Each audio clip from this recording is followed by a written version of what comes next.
Who is Daniel Millican? Well, we're probably not going to find out because he couldn't be here. He had a hair appointment. So anyway, today we're going to find out why I'm here in the hangar.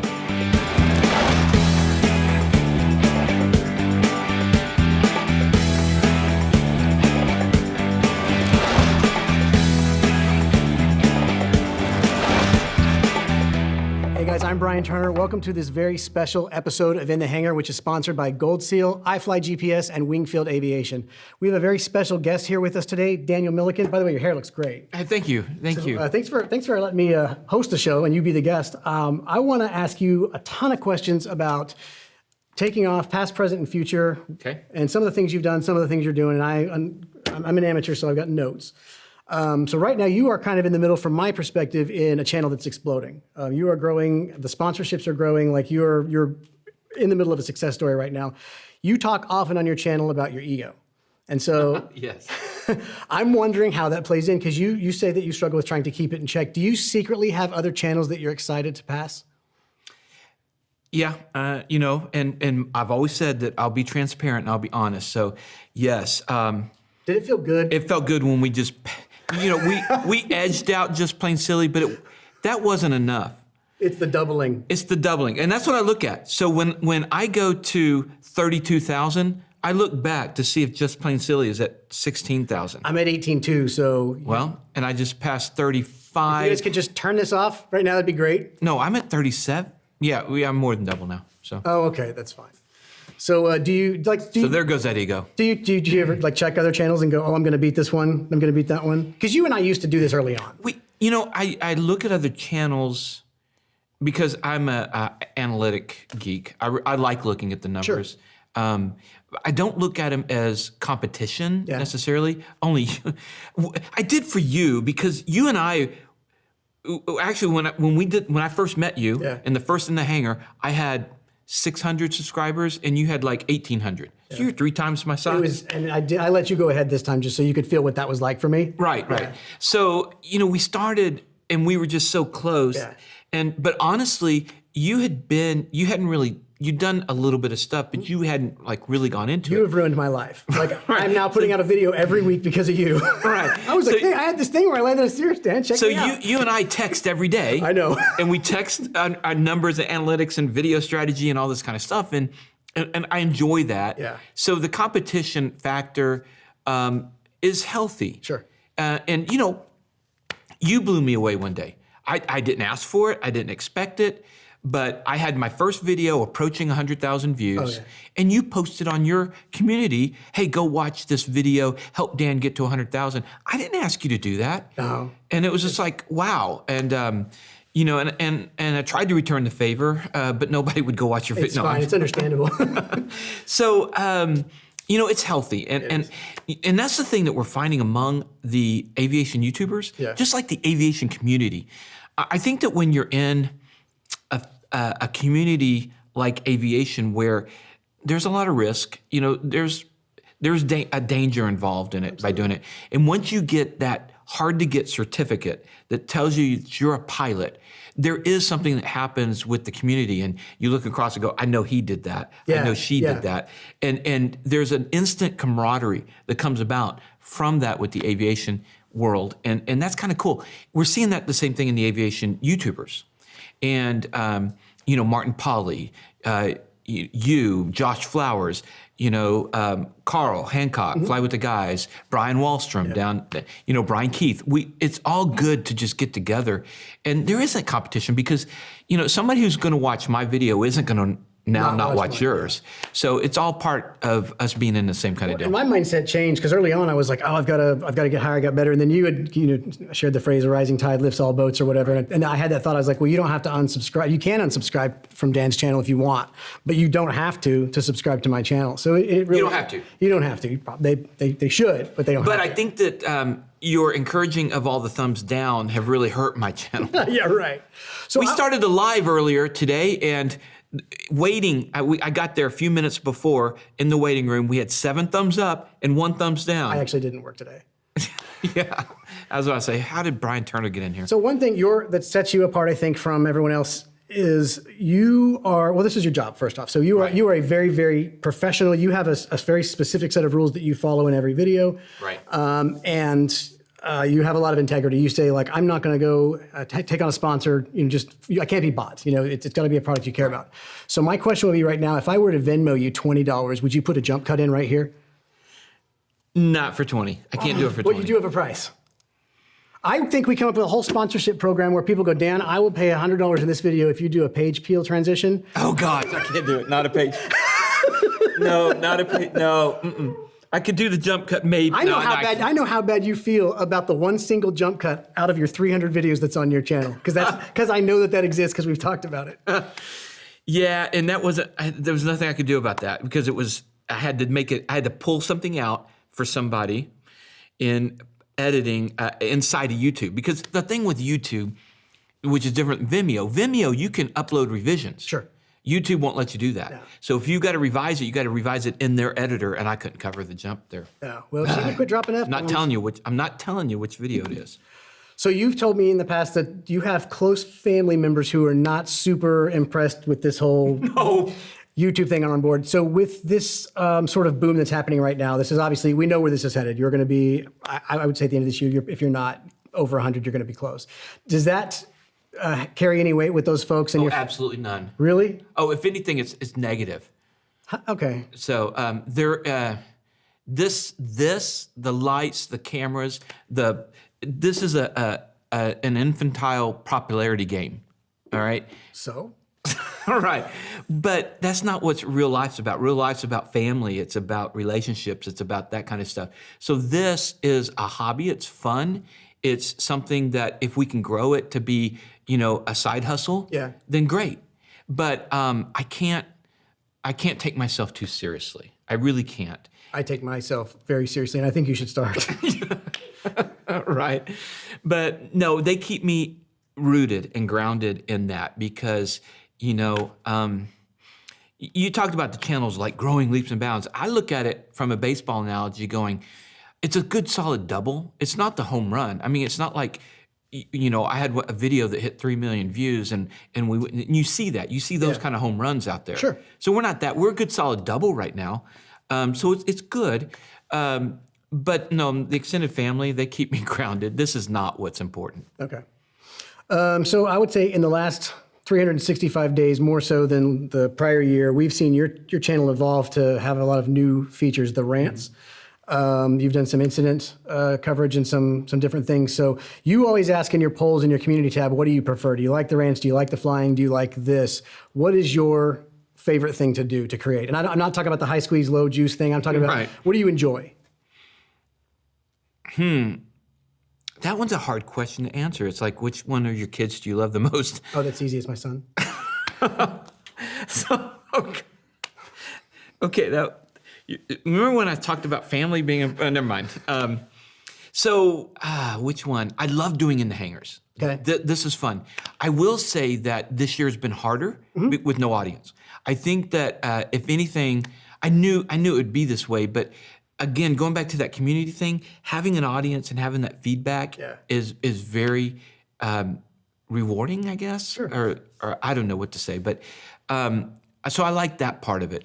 I stress a lot, and getting ready for this, you don't sleep much, and especially when you're going to do 30 to 35 shows. But fortunately, I have people that will guest host occasionally and take some of the pressure off, so I can relax and not be on camera. Yeah, but you pay well for that, so it's fine. That's why. Okay, yeah. I like the audience thing too, just because at home, if I'm filming something, I'm like, I don't know if this is funny or not, but I can hear out there, I'm like, nope, that wasn't funny. Right. My favorite are the rants, and that's a new thing you did. Really? It is, and I was thinking about this the other day. I was like, I really like the rant videos, and the reason is because when you're doing the rant video, that's how you and I talk. That's very much just you giving your thoughts, diving into the camera. This is a little bit more manufactured, and so to me, it's like, oh, I'm talking to my friend here with the rant. So it just reminds me of just you and I visiting, whereas this is a little more, I know there's a bunch of cameras out there and all kinds of stuff like that. So I really enjoy those. Well, I appreciate that feedback. The rants are the easiest to do. They're the easiest. I mean, and I don't do them on a regular basis. I do them based on news or happenings in the aviation world. Yeah. So then build something around it. I don't do a rant unless I have something to rant about. Okay. So, but those certainly been the easiest to do. I enjoy them. Well, good. I mean, because It's honestly, good to know the thing you think is easiest is the thing that I enjoy. But of course, I don't know if everybody else enjoys them the most. no, what the crazy thing is, you said I do polls to ask about it, and people have really surprised me in liking the rant style, the to the camera, where Christy's done some, I do some, and it surprised me that people like that. Yeah. And at first I thought, well, I wouldn't do it, but then again, I looked at my YouTube history, and actually I do, apparently. So, I mean, I've watched others. Yeah. There's a couple of YouTubers out there that I subscribe to that do nothing but this, and maybe subconsciously that's where I got the idea. I don't know. Okay. So another thing that you started doing this year is covering incidents. And this is controversial to a little bit for some people. You, in all fairness, do it with a very delicate touch. You don't speculate. In fact, I think a lot of times you actually leave the speculation up to the viewer, so you're not the one doing that. And the thing I thought about is, God forbid something happens to Dan. Dan's on short final, and he started thinking about something funny Bryan said, and you end up on the wrong side of the plane before it's done moving. What are your thoughts on if someone were to make a video? Believe it or not, I've thought about it. Yeah, I have. And I've thought about it, and I've thought about saying this to you. Are we going to trade passwords so that we can do a video on each other's channel? Yeah. So here's the deal. Literally had that thought today. If I crash and die, and it's because I did something stupid, you have my permission to teach others, don't do what Dan did, don't be stupid, and post that.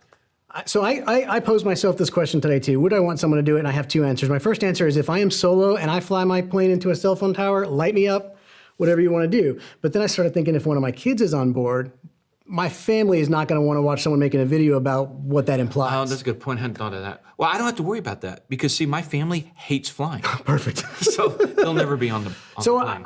It wouldn't bother me at all if someone were to do that. In fact, again, I'm sure there are people who go, if it was going to happen to anybody, it's going to be Turner. But then I just started thinking about, well, if my child was on it or something, my wife's not going to want to come across that video. So I don't know what my answer is. But if I'm solo, go for it. If I'm not solo, just be polite. I don't know. But I'll give you the password to my channel if anything ever happens. Put a video out there. Yeah. And I won't give you the password. I'll just have Hannah do it. But no, it's fine. That's true. You have your people call my people. I forgot your channel's huge now. No, I'm just kidding. Yeah, but it's fun. Yeah, I mean, we laugh about it and everything else, but it's actually, it's a real thing. It is. It made more real by, somebody I knew. I watched him fly off on his last flight. That was freaky weird. Can't. I've lost two friends, and it's the hardest. I mean, it's hard. And then you sit there. I mean, it was 2015 when two of my friends passed, and I mean, probably once or twice a week, I put myself through what must they have been going through? What were they? Every thought. And I didn't even know Mike that well, but in the days after, I woke up at 3 a.m. just going, what could it have been? What could he have done? Walking through it, my mind was just really wrestling with this subconscious, I guess, and, lost sleep over it. Yeah. And I didn't even know. He was just an acquaintance. Okay. So it's just weird. Yeah. Anyway. All right. Another thing I wanted to ask you about, and I don't know, this caught my attention. It may be a non-event to you and nothing, not even a second thought. So when you covered the Keith Green incident, I thought it was interesting that you put your faith out there on that video. Was that a conscious choice? Because as someone who we've talked about has a little bit of an ego that you struggle with or whatever, the potential to alienate a percentage of your audience goes directly against that. So I'm trying to figure out, is this something that you don't, I mean, obviously faith is very important and the idea is that you talk about it. Was it like that, or did you struggle with whether or not you wanted to put that out there? Because I remember stopping and going, that was an interesting choice. Yeah. So a couple of things on that. First of all, I don't want to do I don't want to put my faith out there like some kind of virtue signaling. I don't want to do that. But I've also really make it a point in this channel to be transparent. When we're doing product reviews, when we're doing anything, I want it to be transparent. I want people to trust us, and I want to be trustworthy, and I want to do the trusting thing. So I could have approached that and not said anything, but faith was a big part of the Keith Green crash, and it was a big part of my life. Yeah. And as a Christian, as a disciple, growing up with that and where I am today is woven in there so tight that I just needed, regardless of the consequences, I needed to make sure that people understood where I was coming from on that, to be able to tell that story. So it was, yes, I got some flack on the comments. I saw, yeah. I don't care. I am a Christian, This is what I believe. This is who I am. You don't like it, that's okay. Yeah. And, that's okay. And people are going to lie to you. Take a stand on anything. Sure. There's going to be a lot of people. When a lot of people don't take a stand, so that was why I brought that up, because I was like, that definitely, there's a risk, in this whole thing that you're doing or whatever. Well, and I'll tell you, I think that one of my character flaws is that I don't take a stand enough on some things. And I think that I can be a people pleaser and not stand when I need to stand. Yeah. And, and as a Christian, I think that that's one of the things God's working with me on. And it's not easy. And again, it goes back to the ego.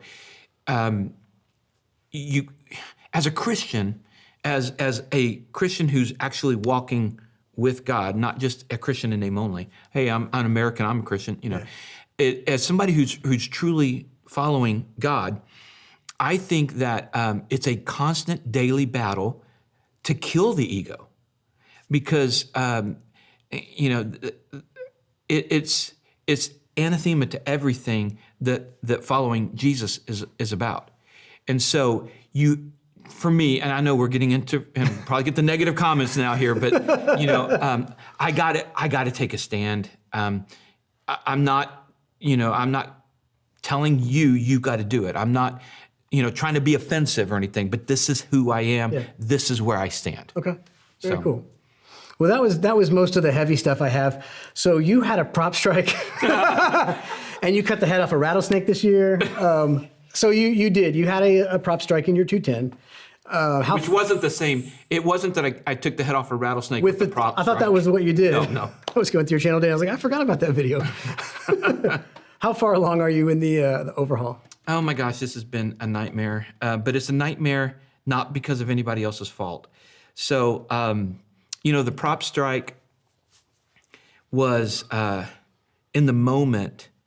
I thought, oh, I hope it's okay. I don't think it's going to be big. I knew enough that a prop strike could be bad. I knew that some prop strikes require engine tear down. I've always heard if it touches, you got to tear it down.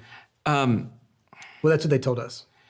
Yeah, I'd actually had a prop strike in my private pilot training. First night trip. Okay. I left the tow bar on.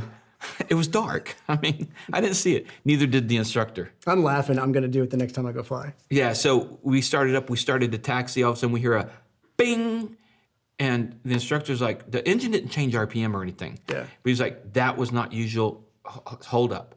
And so he said, keep the engine running. He got out. No. Yeah, and he just went out to see what was going on, and then he gives me so shut it down. And he saw the remnants of a tow bar. Yeah. And which at least it hit then and not when we were taking off. But what I learned from that, and that was a night of lost sleep. I'm sure. We didn't go flying on that night mission.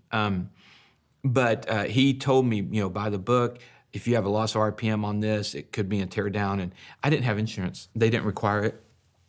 I was sweating. At the end of the day, it was fileable, okay. And it was all good, and we went on. But anyway, I forgot where we were going with that. But prop strike, it was on November 1st. Wow. And now here we are, many months later, and if I had just committed to the engine overhaul from the get-go, maybe it'd be back by now. The problem is that. I'd had a top overhaul 300 hours ago. Sure, I'm 200 hours from TBO, but with the top, maybe I could get another 800, 1,000 hours. Sure. And so I'm thinking, let's just do a poor man's overhaul. So it's not an overhaul and official thing, but at least I know I'm going to get maybe another, 1,200, 1,500 hours out of it. But when they tore it apart, and we didn't properly run the engine, I think, when we did the top. So there's a little bit of compression issues and some stuff. So at this point, you're just going 200 hours. Let's do the overhaul. It's going to hurt now, but it'll hurt worse in 2 years or in a year. So one of my questions then, I have two questions about this. One is, when the engine's put back in the plane, do you go back and do you land in that strip again? Absolutely. Okay. It wasn't the strip's fault. It was the pilot. Oh, okay. You were going to fly it again then? No, the pilot got better. Oh, did he? And then you have a partner in the plane. Not anymore. Oh, I didn't know that. Congratulations. No. Or is that? Yeah, right. Is it? No. What's funny is at the same time, it was actually, he wanted to get into a different airplane. Yeah. And he found some partners in that. He asked me to go into, his idea was to sell Lola and go into this other plane. And I didn't really want to do that. He found other people willing to go in the other plane. He asked me if I could buy him out, which is what our contract had said. And then, so we settled on like in 3 months in the future, and like 2 weeks later, prop strike. So then I felt bad for carrying him out for 2 more months. Yeah. And so I ended up just buying him out early because I felt it was the right thing to do. Yeah. But Lola's now 100% mine. All right. Very good. All right. Only other thing I have is I know that you have only been to one air show in your life. How do you define an air show? You've only been to one air show in which you had to purchase a ticket to get in with the bystanders. I haven't purchased an air show ticket. All right. Are you going to Oshkosh this year or not? I was surprised you didn't ask Sun and Fun. It's actually first, but I know you're going to Sun and Fun. No, I probably won't. Oh, you're not? No. Are you going to Sun and Fun this year? Probably not. Okay. Why? Probably not. I want to. My business has just taken off, which is great. Yeah. And I need it, especially after, the 2020 year that everybody had. So a lot of business coming in, and now it's looking like, I don't know if that can break away. Yeah. I may, since Chrissy will probably go, I may see if I can send Hannah to shoot and do some stuff for the channel. I don't know. I just have to look at that. But I doubt that I can be there. But by Osh, maybe. Okay. Well, I think you should go to Osh. I think you'd have fun there. I think I would too. And what I'd really dream of doing is setting up an InTheHangar location shoot with multiple cameras. Can you imagine how many episodes you could churn? I saw you at the event in Kansas just going. Oh, see, we didn't go very hard. We shot 9 episodes over 3 days in Kansas. Was that it? Yeah. So, I mean, most of the time, but actually that was good because I could go enjoy the show. Sure. And then, hey, here we grab somebody. Let's just, light it up and turn on everything and let's do 1 episode or do 2. But, and we would do a handful, maybe even up to 3, and then quit for the day. So that was actually not bad. What we do here over the weekend in shooting 30 to 35 is brain mush. I mean, it's hard. And I don't think people understand that as well. But like for a month, I've been preparing and going through, reading books and all sorts of stuff just to... When you told me I was going to get a guest host today, I had to... Actually, I just printed this out about 10 minutes ago, but I don't have standards to live up to. Well, I did give you information a long time ago. I read a lot of this at a red light on the way. It's the good thing it's an hour and a half drive. So that's when I did my show prep, Dan. Well, good. It's good to be prepared. It is. So, well, I don't have anything else. These are the things that I thought would be interesting to talk to you about, because you and I talk about YouTube all the time, but we don't ever kind of dive into to these sort those of are good deep things. questions. So I thought these would be kind of fun. So thank you, Dan, for coming onto your own show today. I really enjoyed it. Now you guys know a little bit more about what makes Dan tick, assuming he puts this video out. And as always, it's just plain silly. Go over there and subscribe and like. And you can like this channel too and subscribe to this channel too.